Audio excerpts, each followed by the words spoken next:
Hello दोस्तों, मैं सुरेंद्र कुमार एक बार फिर से आपका स्वागत करता हूं। पृष्ठीय क्षेत्रफल और आयतन का एक वीडियो रह गया था, पार्ट 3। आप लोगों को मैं फार्मूले याद कराने का प्रयास किया था, 2 वीडियो में समझाने का प्रयास किए थे। तो हम लोग त्रिविमीय आकृति में कुछ आप पुराना वीडियो देख लेंगे, जो लोग नहीं देखे हैं उसको आगे कंटिन्यू करते हुए ध्यान देंगे। सबसे पहले देखो, घन का देखे थे फार्मूला। घन क्या है? जिसमें लंबाई, चौड़ाई और ऊंचाई एक जैसा हो।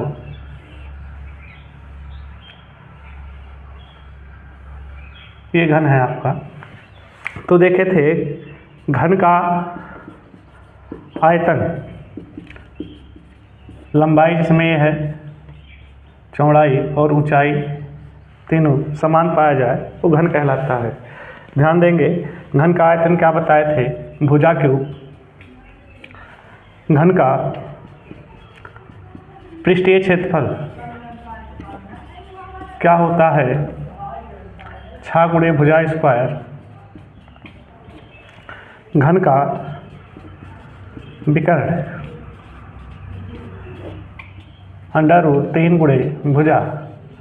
तो घन में अगर भुजा मालूम हो तो सारे फार्मूले अगर याद हैं तो हम लोग उसका कोई भी सवाल रहेगा तो करने की स्थिति में रहेंगे। तो इसको बता दिए थे, एक बार याद करने के लिए आप लोगों को पुनः जो है बता रहे थे।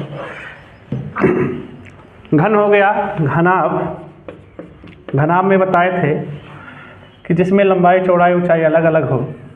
जैसे आपका ईंट हो गया, जिसमें देखिए लंबाई अलग है, चौड़ाई अलग है और ऊंचाई h अलग है। तो इसमें बताए थे घनाभ का आयतन। घनाभ का आयतन क्या होता है? लंबाई गुणे चौड़ाई गुणे ऊंचाई। ध्यान दे, घन का पृष्ठीय क्षेत्रफल क्या होता है? 2 ब्रैकेट में लंबाई गुणे चौड़ाई, चौड़ाई गुणे ऊंचाई प्लस लंबाई गुणे, देखो LB BH HL, तो यानी ऊंचाई गुणे लंबाई। और उसके बाद घनाभ है। घनाभ का विकर्ण क्या होता है? घनाभ का विकर्ण √L² plus B² plus H²। कभी कभी चारों दीवारों का क्षेत्रफल पूछता है तो घनाभ के चारों दीवारों का क्षेत्रफल क्या होता है? 2 ब्रैकेट में L + B × H। तो ये इतना चीज़ हम लोग देख चुके थे, आप लोग को याद करने के लिए एक बार पुनः बता दिए। ध्यान दें, इसके बाद हम लोग त्रिविमीय आकृति में घन हो गया, घनाभ हो गया, हम लोग देखने वाले हैं बेलन। बेलन का फार्मूला कैसे याद करेंगे? ये देखिए बेलन।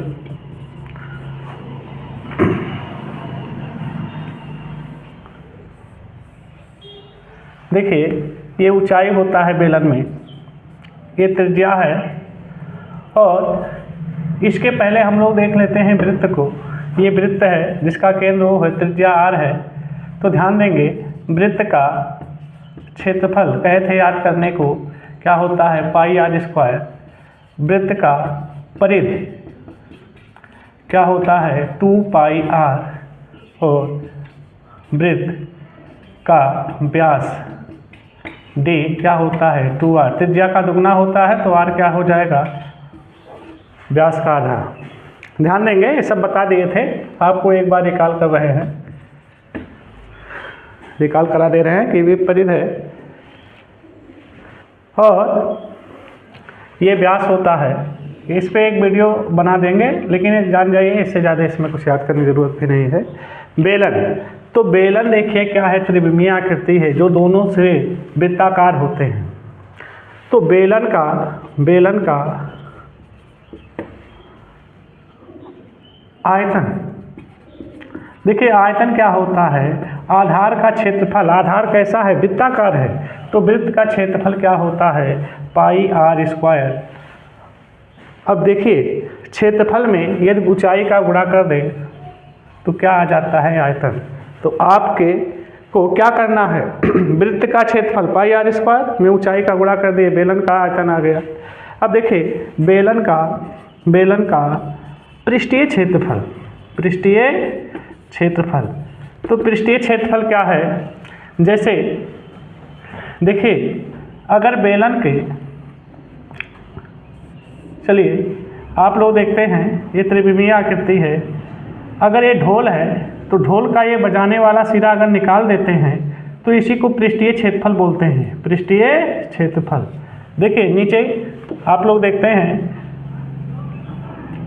तो ये क्या है, ये पृष्ठीय क्षेत्रफल है,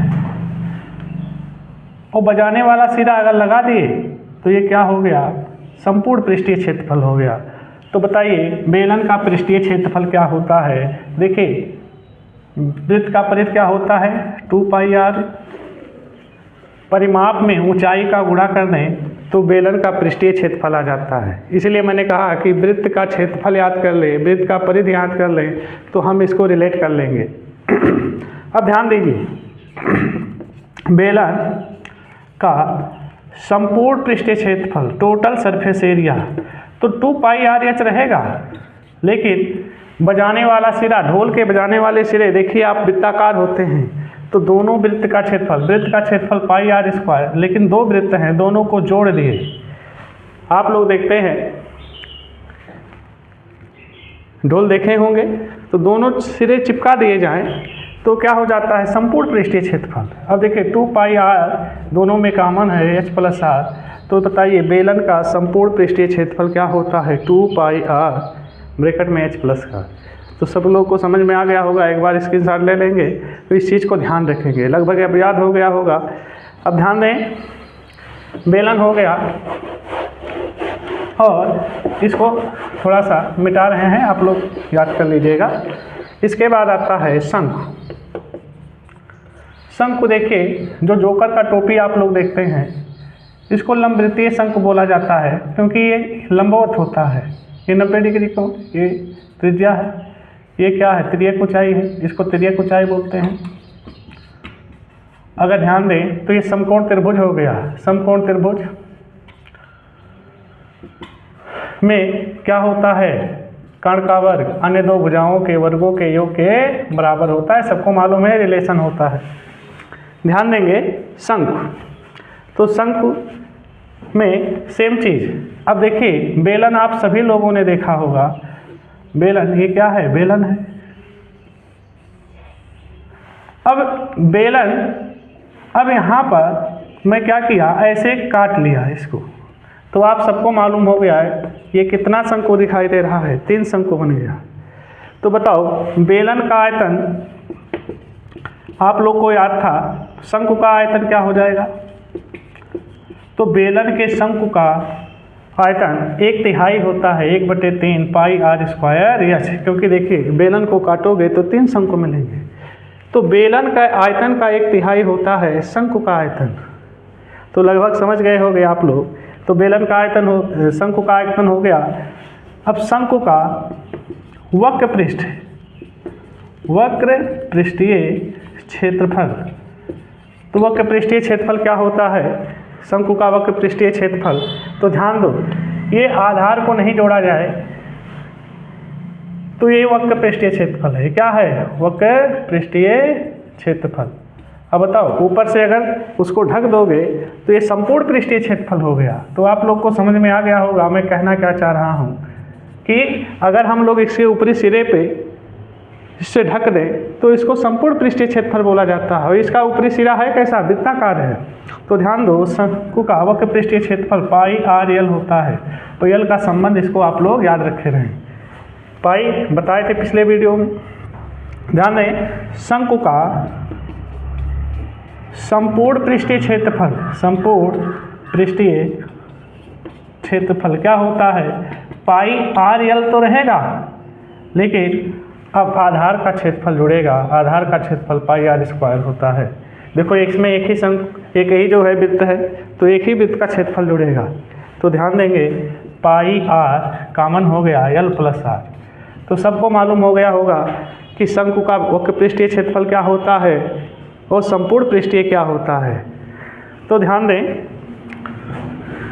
आप लोग इसका स्क्रीनशॉट ले लेंगे। देखिए मैं वीडियो छोटा बनाने का प्रयास करता हूँ, क्योंकि जो आपका कम समय में ज़्यादा नॉलेज मिले।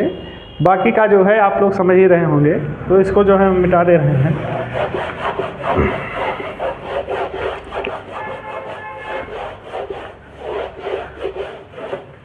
देखिए आप लोगों को दो चीज़ बताए थे, एक होता है पिरामिड और एक प्रिज्म।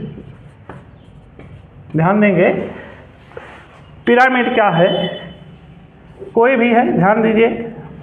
अगर आधार इसका कैसा हो, त्रिभुजाकार हो सकता है या चतुर्भुज के आकार का हो सकता है।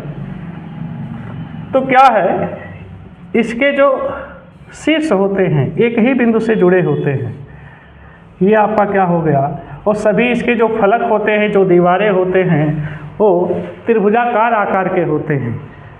तो ध्यान दें,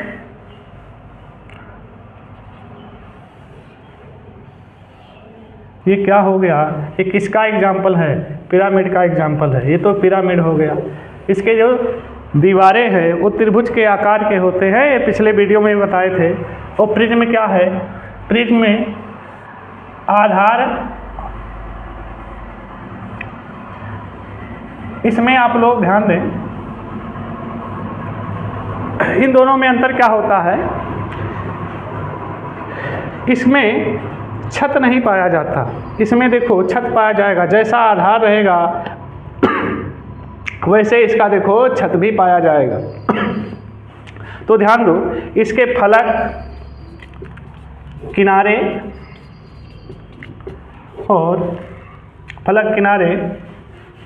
और कोने, इन सब में जो है सवाल पूछा जाता है फलक, किनारे और कोने से। फलक, किनारे, कोने। तो ध्यान देंगे इसमें फलक क्या होता है, फलक तो आधार में भुजा कैठू है, देखिए 4 है, तो आधार में भुजा जो भी है उसमें इससे एक ज़्यादा। तो देखो इसके देखो फलक कैठू हो जाएंगे, 4 हो जाएंगे। देखो एक ये हो गया, गिन लेंगे, 4 है तो 5 आएगा। ध्यान देंगे किनारे कितने हैं, तो किनारे गिन लो, 1 2 3 और 4 5 6 7। तो ध्यान दें 1 8। तो देखो किनारे क्या होता है, भुजा की संख्या में 2 से गुणा। तो देखो 4 भुजा है तो 2 से गुणा करोगे तो 8 किनारे हो जाएंगे। ध्यान दे कोने कितने हैं, कोने तो 1 2 3 4, तो 1 हो गया 5। तो ध्यान दे कोने हो जाएंगे, भुजा जो भी है भुजा में 1 जोड़ देते हैं तो पिरामिड के कोने मिल जाएंगे। तो ध्यान दो इसमें क्या है, फलक तो आधार चतुर्भुज के आकार का है, तो इसमें जोड़ेंगे देखो 2। क्यों, क्योंकि आधार में भुजा जितना है इसमें 1 जुड़ता है, इसमें 2 जुड़ेगा क्योंकि एक छत इसका एक्स्ट्रा हो जाता है। कोने कितने हैं, कोने तो कोने ध्यान देंगे आधार में भुजा, आधार में भुजा जितना है उसमें 2 का मल्टीप्लाई कर दे तो आपको कोने आ जाएंगे। तो कोने कैठू है, आधार देखो 1 2 3 4 है, तो 4 का गुणा कर दोगे 2 से तो 8 कोने होते हैं।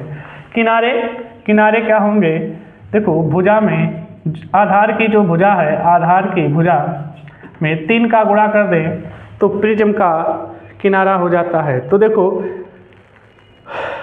भुजा कैठू है, 4 भुजा है तो 3 से गुणा करोगे तो 12 हो जाएगा। तो देखो फलक, किनारे, कोने से जो है सवाल आपसे पूछा जाता है अब इसका फिक्स नहीं है कि देखो आधार कैसा होगा, आधार पे डिपेंड करेगा कि चतुर्भुज के आकार का है, त्रिभुज के आकार का है।